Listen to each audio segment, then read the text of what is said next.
श्री शिवाय नमस्तुभ्यं। दोस्तों, आप सभी लोग जानते हैं कि 10 मई 2024 को है अक्षय तृतीया। और दोस्तों, वैशाख के महीने में पड़ने वाली अक्षय तृतीया का बहुत ही बड़ा और विशेष महत्व होता है। इसलिए आप लोगों को इस मौके को अपने हाथ से बिल्कुल भी नहीं जाने देना चाहिए और इस दिन आप लोगों को कुछ विशेष उपाय जरूर करने चाहिए, जो कि पंडित जी ने खुद अपनी शिव महापुराण कथा में बताया है। अब वह कौन से उपाय है, कैसे करना है, किसको करना है, किस समय करना है, यह सारी जानकारी जानने के लिए आपको इस वीडियो को पूरा देखना पड़ेगा, क्योंकि दोस्तों, अक्षय तृतीया के नाम में ही समझ आता है कि यह वह दिन है जिस दिन अगर आप लोग भगवान को प्रसन्न कर लेते हो तो उसकी कोई सीमा नहीं है कि भगवान आपको कितना कुछ प्रदान करते हैं। इसीलिए अक्षय तृतीया का दिन बहुत ही खास और विशेष माना जाता और भगवान शिव जी को प्रसन्न करने का बहुत ही अच्छा दिन भी यह माना जाता है। और जब वैशाख महीने की अक्षय तृतीया हो तो यह एक सोने पर सुहागा वाली बात भी हो जाती है। तो दोस्तों, सबसे पहली चीज, इस दिन आप लोगों को मिट्टी के जाल वाला उपाय जरूर करना चाहिए। इसके साथ ही में दोस्तों, आपको चावल के दाने वाला उपाय भी जरूर करना चाहिए। इसी के साथ में दोस्तों, आपको सत्तू वाला उपाय भी जरूर करना चाहिए। अब इन उपायों को हम एक एक करके आपको बताते हैं कि आखिर इन उपायों को आपको करना कैसे है। तो सबसे पहले हम लोग बात करते हैं मिट्टी के जल वाले उपाय की। तो दोस्तों, यह उपाय आप लोगों को पहले भी हम बता चुके हैं, पर फिर से आप लोग सुन लीजिए कि मिट्टी के जाल वाला जो उपाय है, यह वैशाख के महीने की अक्षय तृतीया के दिन जो व्यक्ति कर लेता है उसके जीवन से सारी दुख परेशानियां दूर होनी ही होनी है, साथ ही में उसकी मनोकामना भी पूर्ण जरूर होती है। तो अब यह मिट्टी के जल वाला उपाय कैसे करना है, वह सबसे पहले आप लोग समझ लीजिए। देखिए, इस उपाय के नाम में ही समझ आ रहा है मिट्टी के जाल वाला उपाय। मतलब इस उपाय में हमें मिट्टी के पात्र की आवश्यकता पड़ेगी। चाहे मिट्टी का आप मटका ले सकते हो, चाहे मिट्टी का दिया ले सकते हो, चाहे मिट्टी का कोई भी पात्र ले सकते हो, ठीक है, जिसके अंदर आप लोग पानी भर सको, जल भर सको। तो आपको करना क्या है कि अक्षय तृतीया के एक दिन पहले की जो रात्रि होगी, उसे रात्रि में आपका जो भी मिट्टी का पात्र हो, चाहे वह मटका हो, चाहे वह दिया हो बड़ा वाला, जिसके अंदर अच्छा खासा पानी बन जाए, ऐसा कुछ मिट्टी का आपको पात्र लेना है। अगर नहीं भी हो तो भाई आप बाजार से जाकर नया लेकर आ जाना, उसमें कोई भी दिक्कत वाली बात नहीं है। अब आपको करना क्या है कि अक्षय तृतीया के एक दिन पहले की रात्रि में आपको उस मिट्टी के पात्र के अंदर जल भरकर रख देना है। वह पानी शुद्ध होना चाहिए, इस बात का आप लोगों को ध्यान रखना है। मिट्टी के पात्र के अंदर जल भरने के बाद आपको उस जल को पूरी रात भर रखे रहने देना है, अपने ही घर के रसोई घर में जहां पर आपका पीने का पानी रखा जाता है। आप इस मिट्टी के पात्र को उसे जगह पर रख दे और पूरी रात भर के लिए रख दे। और सुबह सुबह अक्षय तृतीया शुरू हो जाएगी, तो उस दिन आप लोगों को सुबह सुबह क्या करना है, सबसे पहले काम आपको यह रहेगा कि आप स्नान कर ले, शुद्ध हो जाए और अपने घर की पूरी साफ सफाई कर ले। उसके बाद में दोस्तों, आपको क्या करना है, आपको इस मिट्टी के पात्र के पास में आना। इसके अंदर आपने रात भर जल भरकर रखा हुआ है। अब आपके यहाँ पर करना क्या है, तो देखो, अपने साथ में एक लोटा ले लो, जिस लोटे से आप शिवजी की शिवलिंग के ऊपर जल चढ़ाते हो, या तो तांबे का लोटा हो तो वह ले लो, ठीक है। तो आपको अपने खाली लोटा को लेकर इसी मिट्टी के जल के पास आना है, जहां पर जो कि आपने रात में रखा हुआ था। अब इस मिट्टी के पात्र के अंदर से इस जल को निकालकर आपको अपने लोटा के अंदर डाल लेना है। चाहे वह आपका जल चढ़ाने का लोटा हो, चाहे तांबे का लोटा हो, आप जिस लोटे से जल चढ़ाते हैं उस लोटा के अंदर आप अपना यह जो जल है, मिट्टी वाला जल, इसको आप लोग डाल लो। बाकी जो मिट्टी का पात्र होगा वह आपको वहीं के वहीं रख देना है, उसको लेकर नहीं जाना है। जैसी आप इस जल को भर लेते हो, वहीं इस जल को आप भरने के बाद आप अपने ही घर के पास में जो शिव मंदिर हो वहां पर आप लोगों को जाना है। इसी के साथ में जो भी आप पूजन सामग्री लेकर जाना चाहे वह लेकर जा सकते हैं, इसमें कोई भी दिक्कत वाली बात नहीं है ना। तो जैसी आप शिवजी के मंदिर पहुंचते, तो शिवजी के मंदिर पहुंचकर सबसे पहले काम आपका यह रहेगा कि आप इस जल को, मतलब पहले तो भगवान शिवजी के दर्शन करो। दर्शन करने के बाद शिवलिंग के पास में आ जाओ और अपने इस मिट्टी के जल वाले उपाय को करो। मिट्टी के जल वाले उपाय को करने के लिए मात्र आप जो मिट्टी का जल लेकर आए हो अपने लोटा के अंदर, इस जल को शिवजी की शिवलिंग के ऊपर आपको एक धारा से धीरे धीरे करके चढ़ाना है और भगवान शिवजी के नाम का जाप करते जाना है। दोस्तों, यह जो जल आप शिवजी की शिवलिंग के ऊपर इस अक्षय तृतीया के दिन चढ़ा रहे हो, इस जल को चढ़ाने के बाद आपको मात्र भगवान के सामने हाथ जोड़कर 2 मिनट श्री शिवाय नमस्तुभ्यं का जाप करना है।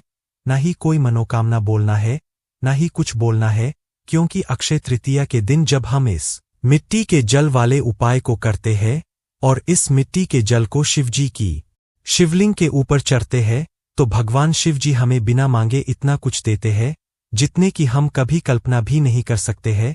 पर दोस्तों, यह जो मिट्टी के जाल वाला उपाय है, यह सुबह के समय ही होगा, क्योंकि शाम के समय जल नहीं चढ़ाया जाता है, और जो यह जल होगा यह रात भर भरा हुआ रखा होना चाहिए मिट्टी के पात्र के अंदर। अगर आप सुबह सुबह मिट्टी के पात्र के अंदर जल भर रहे तो उपाय काम नहीं करेगा। पूरी रात भर मिट्टी के पात्र के अंदर जल भरा होना चाहिए। उसके बाद सुबह आप उस जल को फिर शिवजी की शिवलिंग के ऊपर अपने लोटा के अंदर डालकर लेकर जाकर चढ़ाएंगे, तो आपको इस उपाय को करने का फल जरूर मिलेगा। और उसके बाद में भगवान से विनती करके मनोकामना बोलकर आप अपने घर पर वापस आ सकते हैं, और आपका यह पहला मिट्टी के जल वाला उपाय पूरा हो जाता है।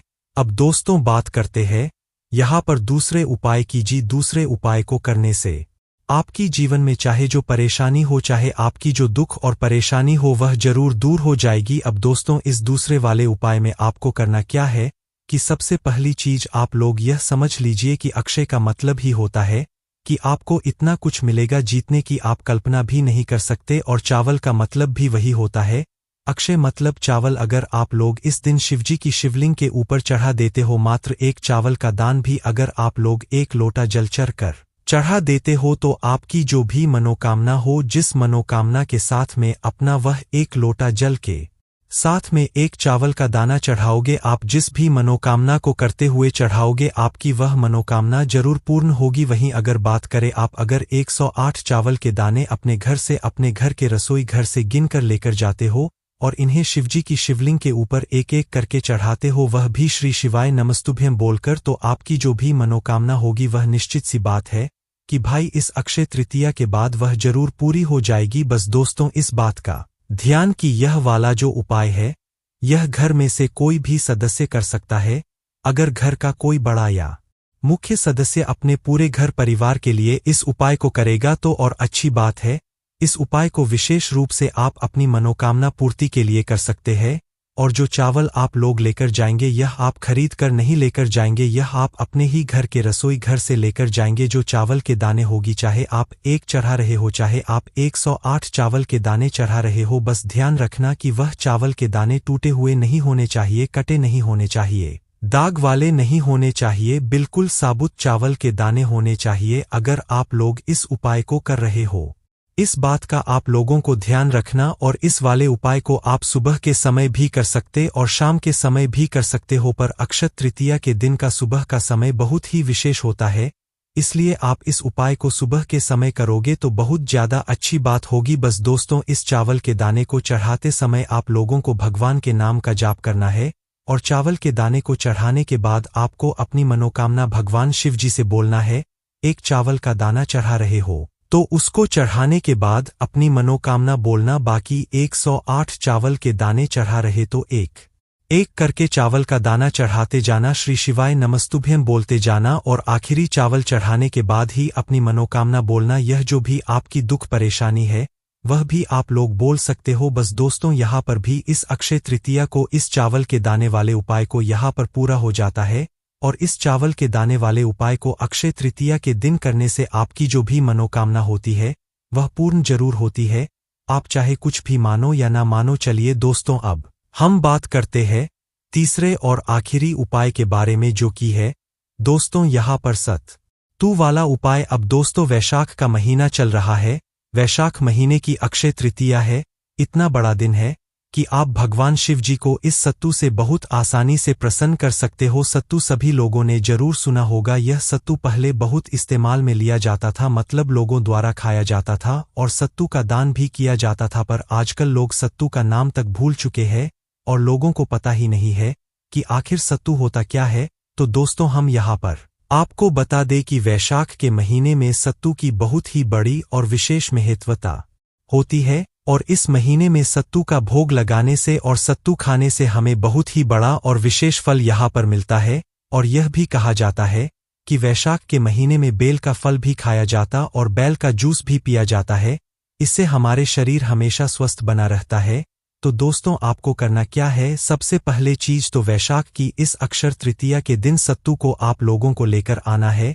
आप चाहे तो इसे अपने घर पर भी बना सकते हैं, मोबाइल पर देखकर बना सकते हैं, क्योंकि सत्तू को बनाने में 3 चीजों की आवश्यकता पड़ती है। सबसे पहली चीज गेहूं, दूसरी चीज चना की दाल, तीसरी चीज जौ। इन तीनों को पीसकर गलाकर अच्छे से पानी मिलाकर सत्तू बनाया जाता है। फिर उस सत्तू को आप शक्कर मिलाकर, जो भी चीज आप उसके अंदर मिलना चाहे स्वाद के अनुसार, आप उसको मिलाकर उसकी भगवान को भोग लगाकर फिर उसका ग्रहण कर सकते हैं। अब दोस्तों, हमने यहाँ पर आपको सत्तू की बात तो बता दी, पर विशेष रूप से यह सत्तू का भोग आपको भगवान शिव जी के लिए लेकर जाना है। सुबह के समय आप लोगों को विशेष रूप से सत्तू को तैयार करना है। आप चाहे तो बनाई भी ला सकते हैं, पर अगर हो सके और आप बना सकें तो अपने ही घर में इस सत्तू को बनाइएगा और इस सत्तू को बनाकर फिर भगवान शिव जी के मंदिर लेकर जाए और शिव जी के मंदिर में शिव जी को इस सत्तू का भोग लगाइएगा। उस सत्तू को वापस लेकर नहीं आना है, मात्र आप अपने घर में इतना सत्तू बनाइएगा कि इस सत्तू में से आप भगवान शिव जी को भी भोग लगाते हैं और आपकी पूरे घर परिवार के लिए भी वह सत्तू बच जाए। क्योंकि दोस्तों, इस सत्तू को अगर आप लोगों के घर परिवार के पूरे सदस्य भी खाएंगे तो उनके जीवन से सारी दुख और परेशानियां भी दूर होगी, उनकी मनोकामनाएं भी पूर्ण जरूर होगी। तो आप लोगों को करना क्या है? सत्तू बनाना है और सत्तू बनाकर इस सत्तू में से थोड़ा सा भोग भगवान शिव जी के लिए लेकर जाना है। देखो, कोशिश आपकी सुबह की होनी चाहिए। बाकी अगर किसी कारणवश सुबह आप लोग सत्तू का भोग भगवान शिव जी को ना लगा पाओ तो भैया आप लोग शाम के समय भी शिव जी के मंदिर जा सकते हो और सत्तू का भोग लगा सकते हो। देखो, अगर शाम के समय कोई भी उपाय आप अक्षय तृतीया को कर रहे हो तो कोशिश करना एक गोल बत्ती का शुद्ध देसी गाय का घी का दीपक आप लोग तैयार करो, चाहे मिट्टी का हो चाहे आटे का हो। आप वह दीपक तैयार करके भगवान शिव जी के मंदिर में जाकर जलाकर भगवान शिव जी की शिवलिंग के पास में जरूर रखो, क्योंकि इस दिन इस दीपक का भी बड़ा ही विशेष महत्व होता है। अब दोस्तों, इन तीनों ही उपाय में से हम आपको बता दें, तीनों ही उपाय बहुत जरूरी है। तीनों ही उपाय आप एक साथ भी कर सकते हैं, पर अगर हम बात करें सबसे विशेष और महत्वपूर्ण उपाय के बारे में तो वह सत्तू वाला है। इस दिन सत्तू का विशेष महत्व होता है। इस दिन सत्तू बनाया भगवान शिव जी को भोग लगाइए और अपने घर में सभी लोगों को सत्तू खिलाई भी जरूर। साथ ही में दोस्तों, सत्तू का आप लोग दान भी कीजिए। सत्तू के पैकेट बनाकर अपने घर में सत्तू को बनाकर इस सत्तू का दान कीजिए। आप विश्वास नहीं मानेंगे, आपको इस उपाय को करने का बहुत फल मिलेगा। सत्तू के दान का भी बहुत बड़ा फल मिलता है। आप और किस दिन दान करोगे तो इतना फल नहीं मिलेगा, पर अक्षय तृतीया के दिन सत्तू का दान हमें बहुत ऊंचाइयों पर लेकर जाता है। बस दोस्तों, यहाँ पर यह तीनों ही उपाय पूरे हो जाते हैं। श्री शिवाय।